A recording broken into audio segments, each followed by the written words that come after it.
భారీ అంచనాల మధ్య ప్రారంభమైన పాకిస్తాన్ సూపర్ లీగ్ PSL 2026 11వ సీజన్ ఆరంభంలోనే తీవ్రమైన నిర్వహణ లోపాలు మరియు వివాదాలతో వార్తల్లో నిలిచింది. ఈ ఏడాది లీగ్ 6 జట్ల నుండి 8 జట్లకు విస్తరించి హైదరాబాద్ కింగ్స్మన్ మరియు సియాల్కోట్ రావల్పిండీస్ వంటి కొత్త జట్లతో సరికొత్త కళను సంతరించుకోవాల్సింది. కానీ లాహోర్లోని గదాఫీ స్టేడియంలో డిఫెండింగ్ ఛాంపియన్ లాహోర్ ఖలందర్స్ మరియు హైదరాబాద్ కింగ్స్మెన్ మధ్య జరిగిన తొలి మ్యాచ్లో క్రికెట్ కంటే ఎక్కువగా పాక్ క్రికెట్ బోర్డు తీసుకున్న వింత నిర్ణయాలే చర్చనీయాంశమయ్యాయి.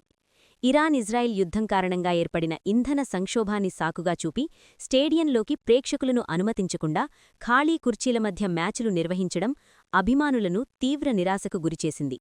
ప్రపంచంలోనే 3వ అతిపెద్ద లీగ్గా అవతరించిన తరుణంలో ఇలాంటి వెలవెలబోయే దృశ్యాలు PSL ప్రతిష్టను దెబ్బతీశాయి.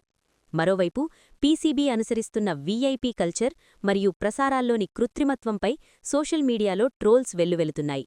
స్టేడియం అంతా ఖాళీగా ఉన్నప్పటికీ టీవీ ప్రేక్షకులను మభ్యపెట్టడానికి పాత రికార్డెడ్ ఆరుపులు ప్లే చేయడం అందరినీ విస్మయానికి గురిచేసింది.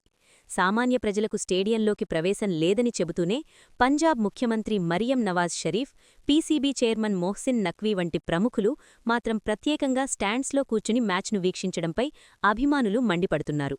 ఇది సామాన్యుల కోసం కాదు, కేవలం VIPల వినోదం కోసం నిర్వహిస్తున్న లీగ్ అంటూ పాక్ క్రికెట్ ప్రేమికులే తమ సొంత బోర్డు తీరును ఎద్దేవా చేస్తున్నారు. ఈ వివక్షాపూరిత నిర్ణయాలు మరియు నాణ్యత ఏని బ్రాడ్కాస్టింగ్ కారణంగా PSL 11వ సీజన్ ఆరంభమే అభాసుపాలైంది.